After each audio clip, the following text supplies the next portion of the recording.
ครับสวัสดีครับเคนนี่ไทยคุกแอนด์ทาวเวอร์ครับมาเจอกับน้องเคนนี่นะครับวันนี้มีเมนูสตรอเบอรี่กวนหรือสตรอเบอรี่แผ่นเมนูง่ายๆนะครับตามฤดูกาลผลไม้นะครับไปดูขั้นตอนในการทำแบบง่ายๆกันเลยนะครับนี่คือสตรอเบอรี่สดนะครับเราจะนำสตรอเบอรี่สดจากสวนนะครับไปล้างน้ำให้สะอาดนะครับหลังจากนั้นนะครับเราจะนำสตรอเบอรี่มาหั่นให้เป็นชิ้นเล็กๆพอประมาณนะครับ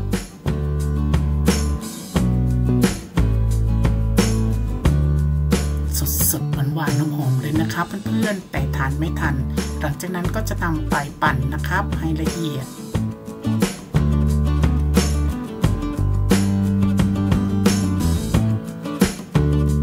หลังจากนั้นเราจะนำไปใส่หม้อนะครับสำหรับกวน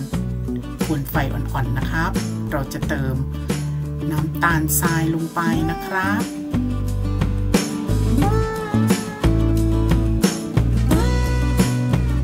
ตามด้วยเกลือและน้ำมะนาวนะครับเพื่อน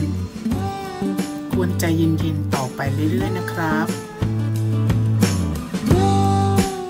สังเกตเขาจะเปลี่ยนสีนะครับเพื่อน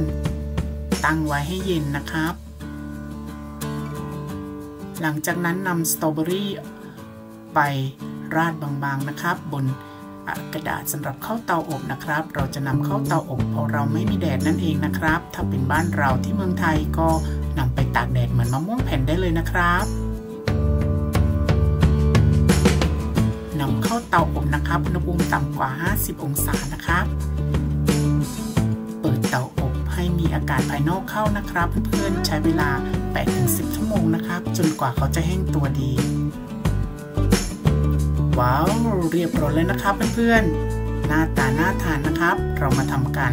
ลอกสตรอเบอรี่เพื่อเก็บไว้ทานได้เลยนะครับเมนูถนอมอาหารง่ายๆทานไม่ทันก็จัดการทำเมนูนี้เหมือนมะม่วงกวนบ้านเราเลยนะครับ